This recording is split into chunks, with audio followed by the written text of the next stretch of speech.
Hello, it is 9 p.m. in Djibouti. It's time to English news, and we have for tonight headlines. Prime Minister receives an important delegation of Saudi Fund for Development.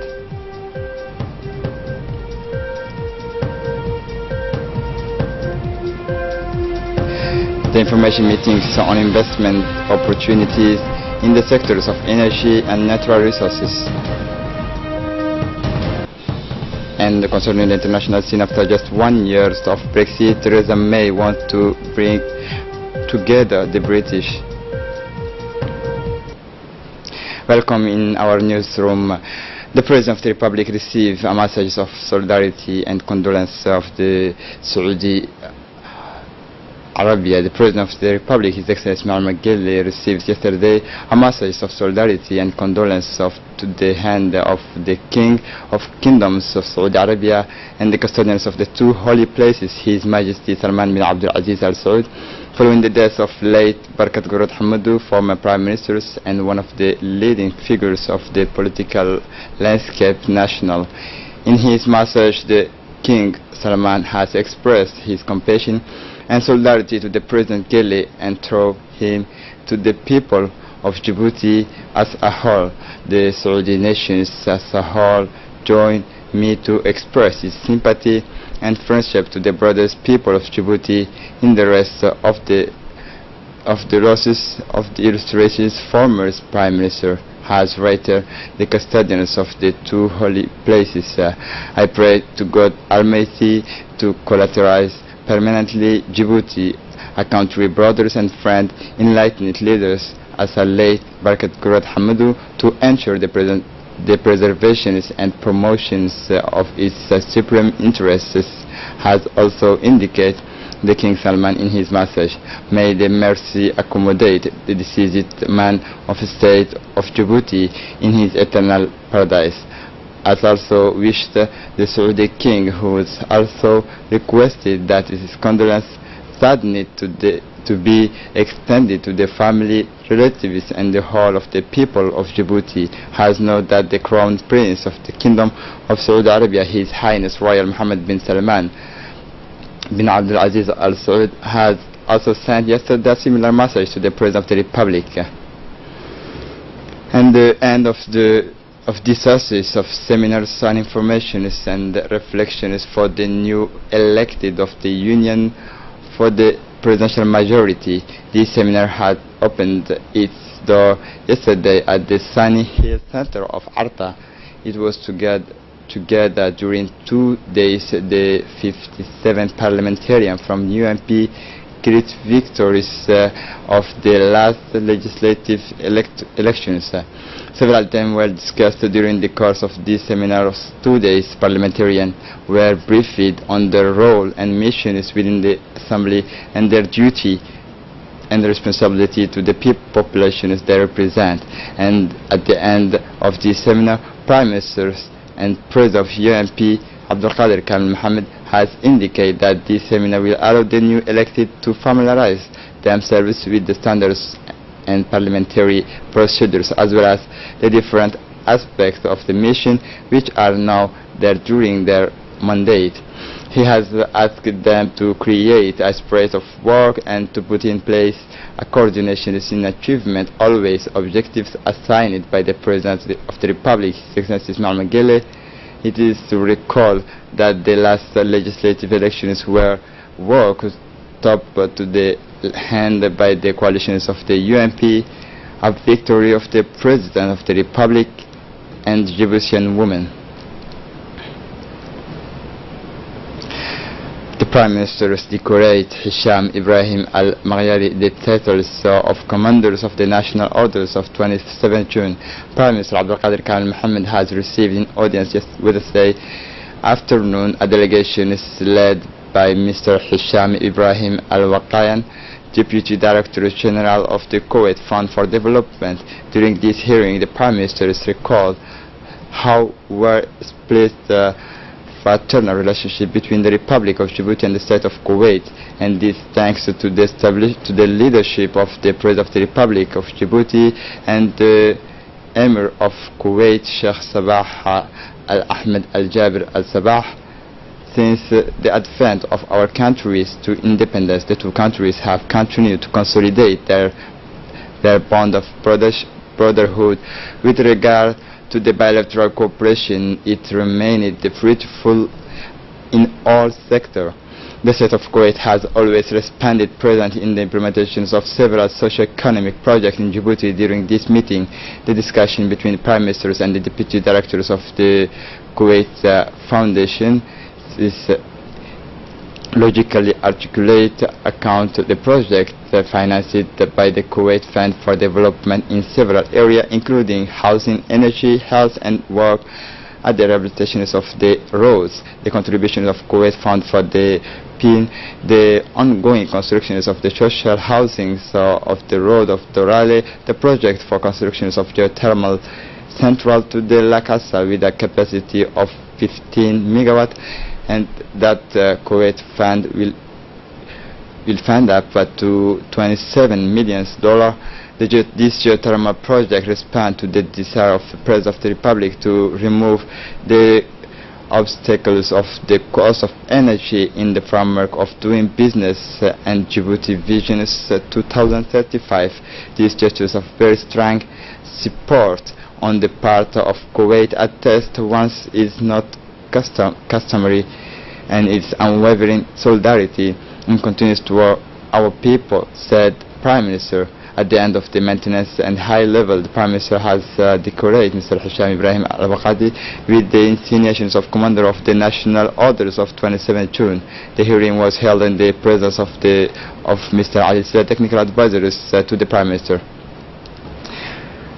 Also, Prime Minister received a delegation from Saudi Development Fund. Prime Minister Abdul Qadir Kal Mohammed has received in an audience early this morning in the Lounge of Honors of the Premature a delegation of the Saudi Fund for Development, introduced by the advisors to the President of the Republic responsible for investment, Mr. Fahmi Ahmed Al-Haq. The delegation of Saudi Fund was composed of the advisors of the Department of Operation, Mr. Abdullah Rumehi, specialists in development of directions of work, Mr. Abdurrahman Al-Harbchi, as well as of the engineers, Mr. Ahmed Ammar Al-Abdulatif. Was also present at this meeting the Director of the Cabinet Prime Minister, Mr. Yusuf Farah Awlad. The maintenance between the Prime Minister and the leaders of the Saudi Development Fund focused essentially to the financial contributions in the high of $50 million. The Saudi Development Fund, the national programs of investment, as well as on the modalities of the executives of work in the progress among the projects of the FIN financed by the SDF, including the constructions of social housing, the electrifications by solar energy in rural area, connections of the drilling of PC Drew, which will nourish in the drinking waters of the city of Obok and surrounded communities, the rehabilitations of the road corridor from Galafi. Prime Minister praised the bilateral relationship privileged and fraternal between the Republic of Djibouti and the Kingdom of Saudi Arabia, the links which have taken note in the early hours of our independence and who have greatly contributed to the promotion of the socio-economic development of Djibouti.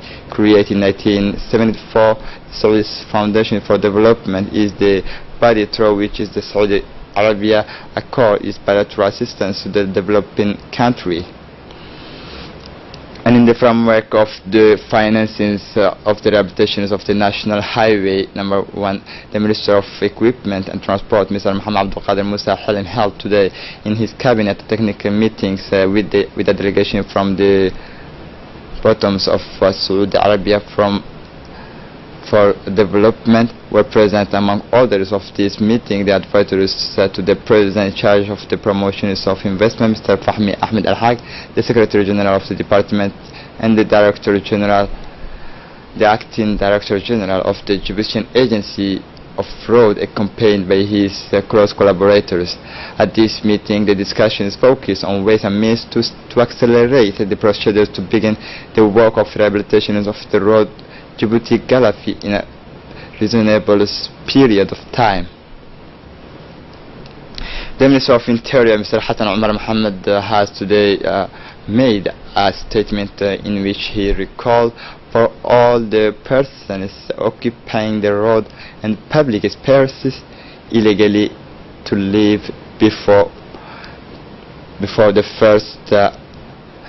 1st May 2018 that past these deadlines. The public authorities will therefore proceed to the decasement from home of anarchical and individual cross-footing somewhat to this directive. It's exposed have heavy sentences.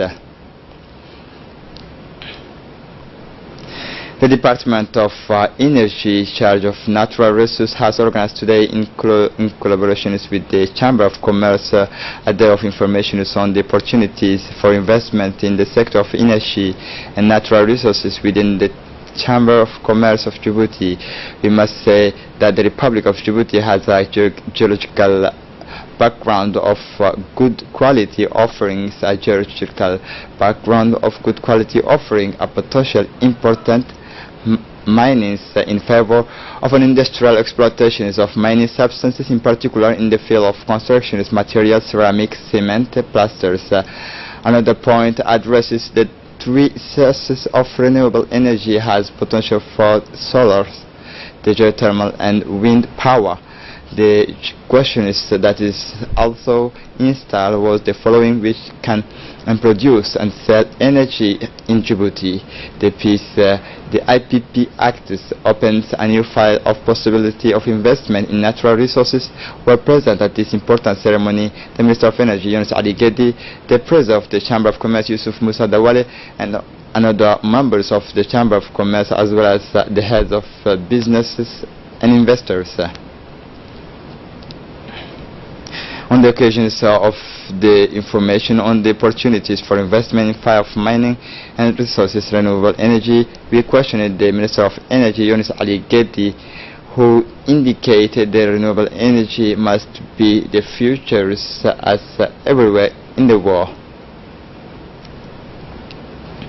The Chamber of Commerce has houses yesterday morning a day of open door to the Djiboutian companies, and the Camp Lemoni. This ceremony was chaired by the President of the Chamber of Commerce, Yusuf Musa Dawale. From were present at this meeting the Ambassador of United States, Larry Indre, the commanders of the Camp Lemoni Liquor.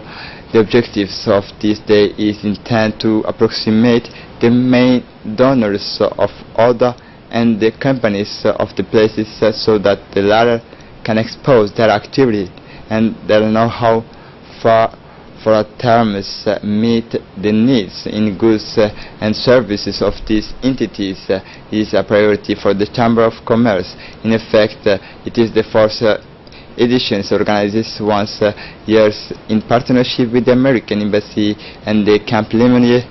This morning of information on the opportunities of the markets has bring together more than 150 contractors with the American military presence in Djibouti. In a word decided to this occasion by the commanders of the Camp Lemoni Liquor has recalled that this day is to do First into Africa First legislation. Africa First will give additional opportunities for Djiboutian firms to compete throughout the region and the African continent. We are proud to have contributed to the success of Djibouti First and look forward to the expansion of the program as we transition into Africa First. Our commitment to the economic stability of Djibouti is long-lasting. We're dedicated to encouraging investment and continued economic growth for the community. The United States Ambassador in Djibouti, Mr. Larry Andre, has recalled the importance of work carried out by the Chamber of Commerce of Djibouti. He recalled that, in effect, it is the fourth edition organized once a year in partnership with the American Embassy and the Camp Lemoni. This morning of information on the opportunities of market has brought together more than 150 contractors with the American military present in Djibouti. The president of the Djibouti Chamber of Commerce, Yusuf Musa Dawal, explains in an interview the more details about this meeting. Listen, please. I'd like to thank our brothers and sisters here present from the private sector. As I said in French, it's very important for the business community to have link the relationship with the Camp Lemonnier and private sector. And since we are opening this kind of ceremony and the presence of the two leaders of the U.S. entity, Ambassador Larry and Commandant Lecour, it's very important for the business community that we increase our relationship, we increase our partnership, we increase our win-win relation. This is, I think, from the heart of the business community here present, and I think some of them have even, they couldn't get seats. That's the importance that we give for Camp Lemonnier. Thank you very much. And we have a large meetings of Committee of Governors of Central Bank of the COMESA was organized in Djibouti, Palace Kempinski, this morning of Tuesday, 28 March 2018, under the chairmanship of the Governor of the Djibouti Central Bank, Mr. Ahmed Usman Ali, and the Director of the Monetary Institute of COMESA, Mr. Ibrahim Azaidi. The objective is to harmonize and coordinations of the economic policy, monetary, financial, and which plays an essential role not only to stimulate trade and growth within the COMESA, but also to streamline the use of resources to achieve the objective of the convergence and of full economic integration. The role of central bank is to paramount, has more titles, in particular in terms of stability of our financial system and the strengthening of monetary cooperation in the process of macroeconomic convergence. The meeting saw the participation of several governors of the country of the COMESA and financial. It will continue until the 29. In his speech, the governors of the Central Bank of Kenya, Mr. Patrick Njoro, thanked the government of Djibouti and to cite all the achievement of the common markets on COMESA to know of trade procedures and simplified customs standards and harmonized, noting also the establishment of the yellow, green card insurance and vehicle has in changes in the third party, the documents of the statement of individual properties.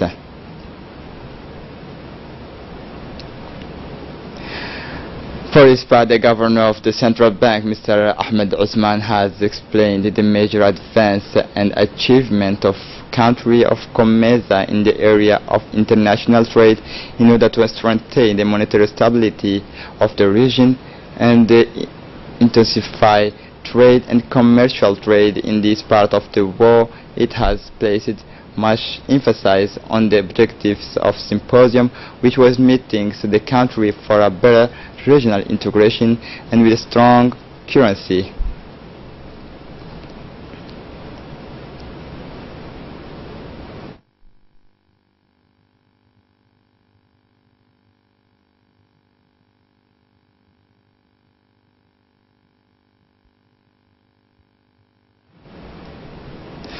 We have collected in our national television the interventions of the Secretary General of COMESA, Mr. Sindiso, and the Deputy Governors of the Central Bank of Egypt, Ms.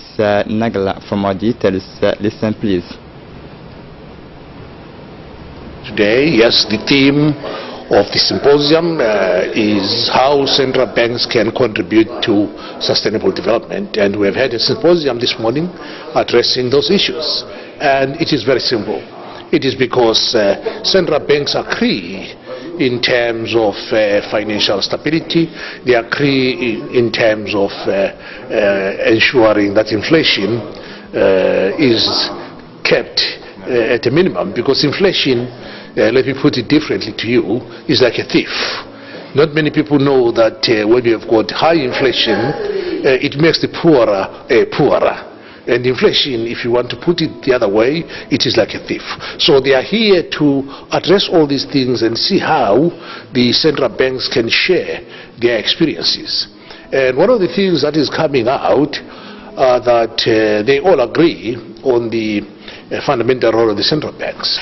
Concerning the theme of the meeting, that how central bank success to maintain economic growth stability, I think the most important thing is the communication with public and diagnostic how is the main problem with the economy.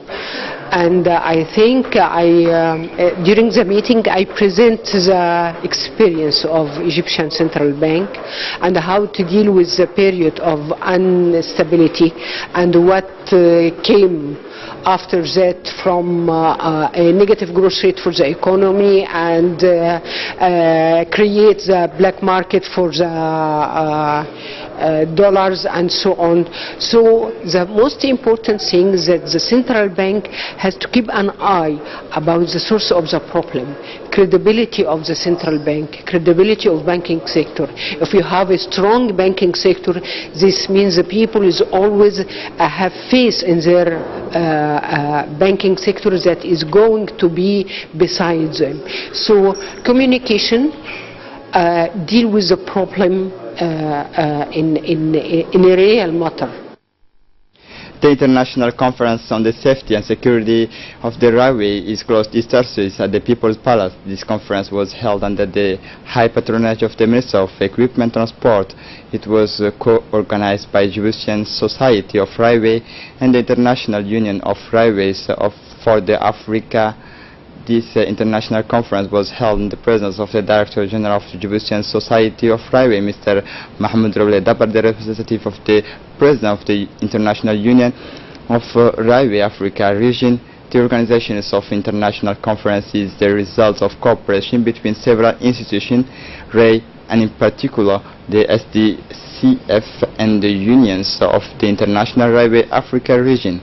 This conference aimed to see the emergence of new culture of security and safety to the great benefit of the rail transport. By elsewise, it is indisputable that the safety of passengers and staff of railway, as well as the protection of goods and infrastructures, are high priority. The human and technical resources committed in the area of security and safety are intended to prevent and correct if necessary any failures likely to affect the quality of rail transport. At the end of these 2 days, the experts adopted recommendations which will further strengthen the safety and security for the new railways line Djibouti-Ethiopia. And concerning the international scene, Theresa May has worried that no one will get everything they want out of the Brexit negotiations, but besides she is confident a deal can be opened. Listen to this report. Theresa May has warned that no one will get everything they want out of Brexit negotiations, but she is confided a deal can be done, setting out UK hopes for a future European Union economic partnership. Ms. Theresa May warns both sides had to accept her facts. Single market access will pay less than it is now, and the UK will have to pay into some European Union agency, but she will not threaten to walk out of talks, and in a message to the European Union said, let us get on with it. The UK is due to leave the European Union on 29 March 2019, but it wants a transition period lasting around 2 years after to smooth the way for business. This is it for tonight news. Thanks for watching us. Have a good evening.